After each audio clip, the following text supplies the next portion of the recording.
Hello there. Welcome to this episode of Force Ghost Conversations.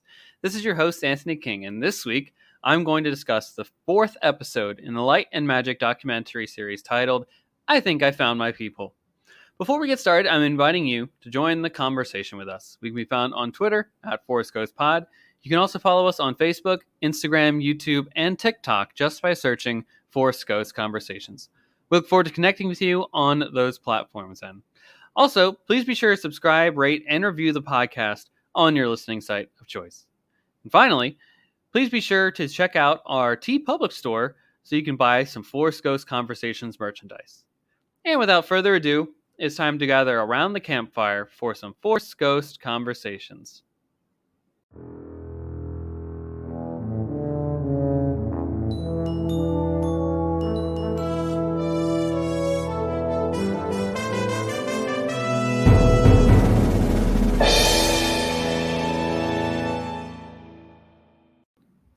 All right, everyone, we are back for another installment of Force Ghost Conversations.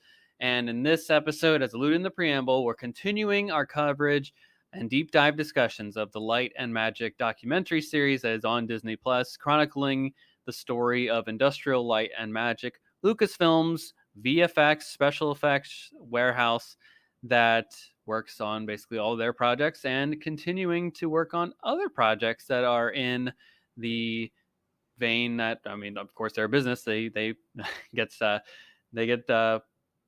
told what projects to work on because of the business aspect of it as well. So they're kind of expanding into that realm in this episode on the Light and Magic series. So before we get into all that, I do have some ground rules that I want to lay out for everybody. So full disclosure, I am recording this episode in advance of release, as I will be out of town during the day that this episode releases. So I will currently be on a plane back home. So that is why I am pre-recording this episode. Also, what that means is there will not be any Cloud City gossip, unfortunately, because I do not have the clairvoyance enough to see or know what has come out over the last couple of days, what news. I do know that the documentary that is about the making of the Obi-Wan Kenobi series on Disney Plus just came out on September 8th in coordination with Disney Plus Day. And the D23 Expo took place all throughout this past weekend here, so Friday, Saturday, and Sunday. So I'm sure there are tons of Star Wars news announcements that are coming out of this series, out of that convention. So whatever news drops, we will certainly be covering that on our social media channels. So be sure to check out those: Twitter, Facebook, Instagram, YouTube, TikTok, so that you do not miss out on any of the important announcements that arise because of the D23 Expo. So that's a very exciting time. There's going to be, I'm hopeful for a lot of great information and maybe even a trailer to maybe an update or a release date about something here and there. I think you're going to get some good information from this year's D23, especially as it is kicking off basically the 100th anniversary of the Walt Disney Company. So great stuff all along that front. But again, a caveat that there will be no Cloud City gossip during this episode. Next Sunday, during our regular release, we will cover all the news that has taken place over the last 2 weeks. So we'll catch you all up then if you're not tuned into our social channels, but be sure to do that. Anywho, let's get into our Light and Magic discussion here. So full spoilers ahead for episode 4 of Light and Magic. What are you doing? Pause this episode now, go watch it on Disney Plus, and then come right back and join us in on the conversation. The episode is called I Think I Found My People, and it starts off with none other than the fantastic Steven Spielberg, who's directed probably every wonderful film you could possibly think of from Hollywood that's not Star Wars. He clearly loves ILM. He said, I never wanted to leave that place. They understood how to make magic and how to have fun at the same time. It's always good to be praised by arguably the greatest director of all time. And we're talking to the man that's created E.T., The Extraterrestrial, the entire Indiana Jones saga, up to 1 through 3 and 4, Jurassic Park, Schindler's List, Saving Private Ryan, Close Encounters of the Third Kind, Jaws. This man knows what he's doing when it comes to being behind a camera. So he's got a lot of respect and weight and gravitas behind the words that he puts out, and the fact that he is so much behind the work that ILM has done and does and continues to do is a very great vote of confidence, if you ask me. I love that George and Steven are friends. I think it's really cool that all these when these creatives are friends with each other. I don't know why, but it's just really neat to know that there's some like connection between them in some way, shape, or form. It reminds me a lot of C.S. Lewis and J.R.R. Tolkien when they were part of the Inklings at Oxford University and shared stories with each other when they were outside of classes and notes and talked about their world building and all that. I just kind of get that same feeling when I see these two together.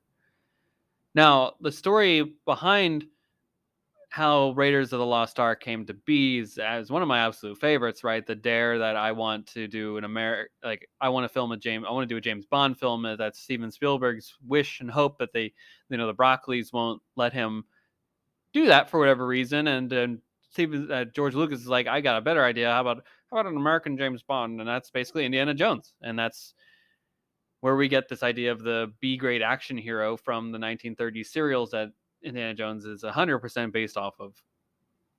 He's that rogue adventurer that stops at nothing. He fights the Nazis to get his prize, as alluded to in the documentary. It has a cliffhanger in every reel, which is basically the crux of what those 1930s serial films are. In a nutshell, they're always going to have some sort of cliffhanger, something to leave you in every scene. Every scene has some action sequence on it. It's very gritty, down and dirty. If you're a fan of the Indiana Jones saga, whatever DVD, Blu-ray, 4K set that you got, there's a great documentary on each of those about the making of those films that were done for, I believe, the DVD release that really go behind the scenes about each film specifically. So be sure to check those out if you're a fan of those stories. I also thought that seeing a young Kathy Kennedy is so cool too. And I think that she has a bright future ahead of her. She's going to go on to do some great things. And spoiler alert for those at home, she eventually becomes the creative. She basically leads Lucasfilm right now. I don't know her exact title. I think president of Lucasfilm. So she's got a hand on the wheel. Let's just say that. Now, Raiders is certainly a perfect blend of realism plus fantastical elements, and I was certainly on full display in this episode. I think that Raiders is really grounded yet magical at the same time. It's just particularly special film for all that stuff, with all like the religious imagery and bringing that in, plus all the action sequences of fighting the Nazis, and just the fact that this man is often in Egypt trying to find this lost city and all that, and discover the Ark of the Covenant. So it's pretty cool. Now, ladies and gentlemen, I'm going to give you an exact quote that is from this documentary. It's literally from this episode. It's Steven Spielberg, none other than famous Hollywood director, Academy Award winner, man who's made many a film that is highly regarded in the film industry. This is a direct quote that he requested of ILM. He said, "I want a face to melt." And he's talking about, of course, the fantastic sequence at the end of Raiders of the Lost Ark when the Ark of the Covenant is opened up and those three main bad guys, if you will, two of them Nazis, one of them being Belloc, the antithesis to Indiana Jones, where one face explodes, the couple face, one face melts, literally Tote's face melts, which is absolutely incredible. The face melting sequence by Tote in Raiders of the Lost Ark may be my favorite effect in a movie ever. My mind is literally, and this is not a exaggeration at all, melted every time that I see it. When it comes back to the end of things here, though, they talk a lot about the culture of ILM in this episode and how they've worked beyond Star Wars at this point. Empire is out. The success of Star Wars, the original film, is well known across the galaxy. they're now starting to do work on other projects here. They're starting to dip their toes in other areas, expand the idea of what is special effects, visual effects. They're working on these incredible films that are in the early 80s here. And it looks to me like ILM has grown up a little bit. Seems like they're more of a family friendly atmosphere, culture, and environment than when it originally opened up, right? It seems like they're a bit older and mature in their own right. They're maybe starting their families, they're getting married. They can't just spend 18, 20 hours at the office anymore with a 6-month deadline and half your budget spent to get Star Wars put together. It's just not feasible. It's not, the work environment's never going to be like that anymore. Another film that they really talk a lot about in this documentary that is not Star Wars is E.T. And Dennis Muren in particular, his work on E.T. is phenomenal. I got to see it on the big screen a couple weeks ago in IMAX for a special re-release that they did, and it was just spectacular. Especially getting to see that for the first time on the big screen. This is my first time, and the IMAX format was just incredible. And every effect really plays towards the story. So I really applaud Dennis for that, and it plays out perfectly in the end. Flying in ET, that flying sequence, which I alluded to in the, when you add the John Williams score to it as well, which was my top non-Star Wars John Williams track last week, or in the last episode, is one of the most magical sequences in film, personally. Now, another film that's talked about in this episode is none other than Poltergeist, another 1982 film that ILM had the pleasure of working on, which I also had the privilege of watching for the first time last October. Now, some of you may know that I do 30 horror films in the month of October, which when you're in grad school, plus you do a podcast on the side, plus you're married, it's tough to do. You don't have as much free time as you thought you once did anymore. So it's fun getting all to do that. Trust me, it's not a burden whatsoever to watch 30 horror films, but it's just trying to find where it all fits in the great puzzle that is your free time. But I will say last year I had the privilege of watching it for the first time. And I will say that I was absolutely blown away with the visual effects in that film. I should have guessed it was ILM and Richard Edlund that was ultimately behind it, but I was not aware of that, and I didn't stay through the credits to find out. The house imploding sequence that they talk about a lot in this documentary is just so much more amazing now that I'm aware of all the work that went into that process. Now we've moved a few years beyond Empire. It's clear that we were eventually going to hit back on Return of the Jedi, right? This is primarily a Lucasfilm documentary that showcases the work of ILM and their work on the original trilogy, right? So, of course, they're going to conclude and touch on Return of the Jedi. They're not going to just skip over that, of course. So, there's a bit of this of Episode 4 that's meant to highlight the work that is done on Episode 6, which to me seemed like the perfect blend of all three special effects gurus at ILM, right? So there's Richard Edlund, Dennis Muren, and Ken Ralston. Each of them in their own right have their own gifts and special interests, and somehow, they each comprise a different piece of the puzzle, or the pie, if you will, that makes Return of the Jedi work. But at the end of the day, as noted to in the documentary, Return of the Jedi is kind of the last batch of the old guard in ILM. Now, John Dykstra wasn't even a part of the move to Morin County. So Richard Edlund, of course, leaves to start his own company. Joe Johnston, who did a lot of the storyboarding, was burnt out. And he basically said, to George, I want to do other things. I want to travel the world. I want to spend some of this money. And George says, no, we'll keep you on. How about this option? We'll keep you on retainer for half your salary, and I'll send you to film school personally. Again, how do you pass up that option? George saw the talent in Joe Johnston, and we're fortunate that he was able to go to film school, because honestly, he's been a great director. He's directed Honey, I Shrunk the Kids. He did The Rocketeer. Jumanji, the Captain America, the First Avenger. I believe he did Jurassic Park 3. Great stuff. Great stuff. And we're all thankful that Joe Johnston was able to still keep his foot in the film industry, if you will, and we're all to reap the benefits of it afterwards. But it sounds like Return of the Jedi was definitely frustrating at times. You could also see it. Most people were burnt out, and all jobs to an extent will do that to you because these people haven't really had a break. And it's, from what I can tell, it's the same size of the company from ever since the move up, and they worked on Empire, and now they've done all these films back to back to back without really any break or expansion into the large, like growing the group out to meet the demand for this extra work, right? They need to hire some more people so that less, they're not as burnt out afterwards.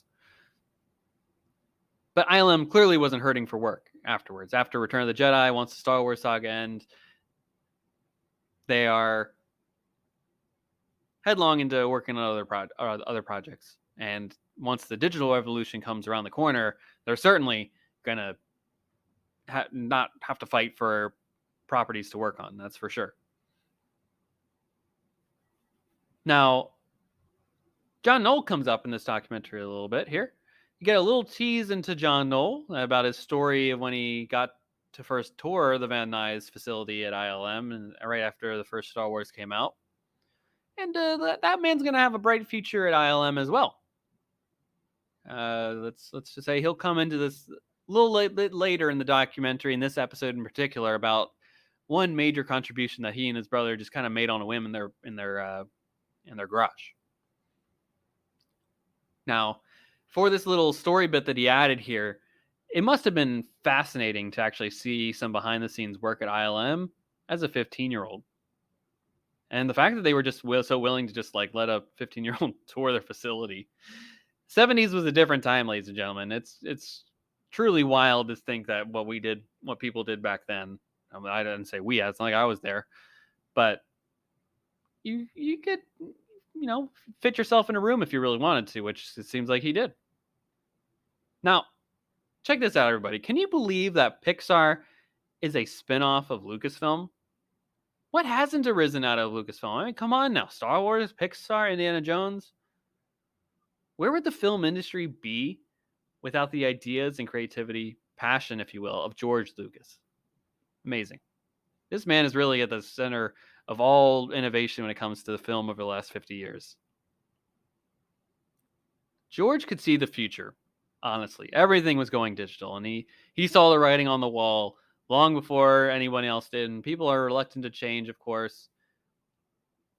But he was hell-bent, if you will, on wanting to change the way that movies were made. Frank Marshall was clear in his quote here that I wrote down. George dreams big and does not take no for an answer, right? That was a lot of the thematic elements of the last episode 3, where he's like, just think about it. And now he's like, these things aren't necessarily working anymore, right? Editroid, filming digitally, Pixar, computer graphics, computer animation, all that stuff. Like, this man is never, I don't know if he's ever fully satisfied until he's able to get the end results that he really wants to it. Like, Editroid is a big game changer for the film industry. Like, personally, like, I've done some like basic film editing in my life, like from recordings I've done like my computer for school projects and stuff like that. And I couldn't imagine how difficult it must be. Like, even doing it digitally is still kind of difficult, but to actually like have to look for specific reels and cells of images to cut together. Yeah, I can imagine that's kind of a painstaking process. And to make it more efficient, to make it easier, to make it more user friendly, these are great innovations that I'm glad that George is willing to back up with his own capital. Now, they talk a bit about the Pixar camera and all that. And frankly, I will tell you folks, I am not sure at all what the Pixar image computer really is. I know what the eventual outcome of it is, right? The fact that you can smoothen the images and you can enhance the pixels and edit them and stuff like that and create drawn images within the camera itself, and it leads to eventually Toy Story. But honestly, the tech. At this point, beyond episode 3, I'm certainly lost when it comes to everything tech wise. Yeah, the tech of ILM is starting to outpace my capacity. That's not even a joke at this point. I am literally out of my element when it comes to all this.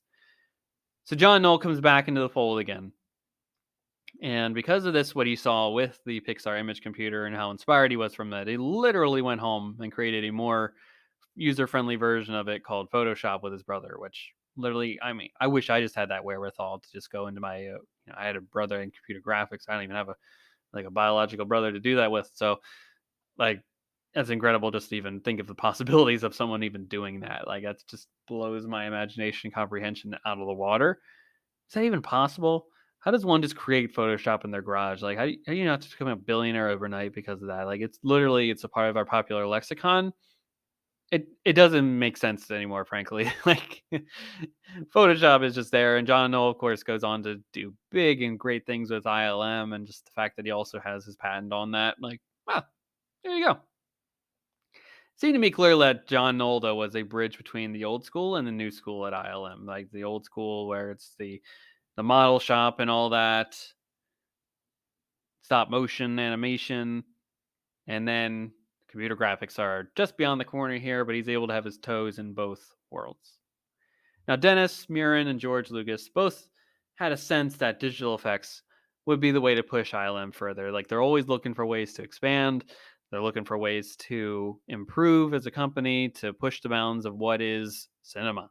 And clearly, computer graphics, digital effects are the way of the future. Now, of course, Pixar was not, as they alluded to in the documentary, Pixar is not, the goals that they had in mind of doing a fully animated feature were not really was part of the goals that ILM had at the time.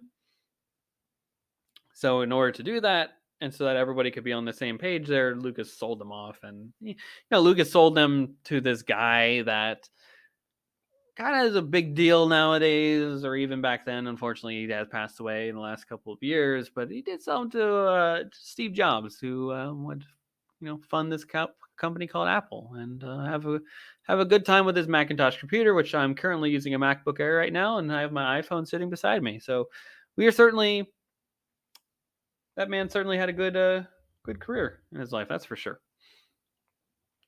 And Pixar obviously goes on to have a stellar career, also a part of the Disney company now again too, once they officially made that purchase in 2006.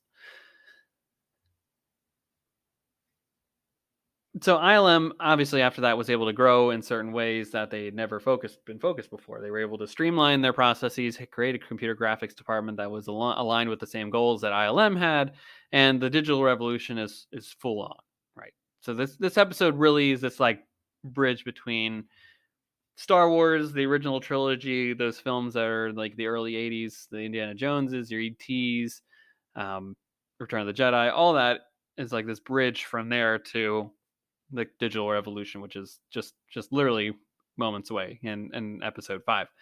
The cliffhanger in this episode is James Cameron, none other than Jim Cameron, the man who would direct two of the most successful films of all time, box office wise, that and Titanic and Avatar. And he's literally saying how cool this stuff is going to be, and that you're in for an excellent ride, right? If James Cameron is in there praising too, right? It starts off with these two great. It starts with Steven Spielberg, a fantastic director in his own right, praising ILM, and then ends with another equally incredible and successful director praising ILM.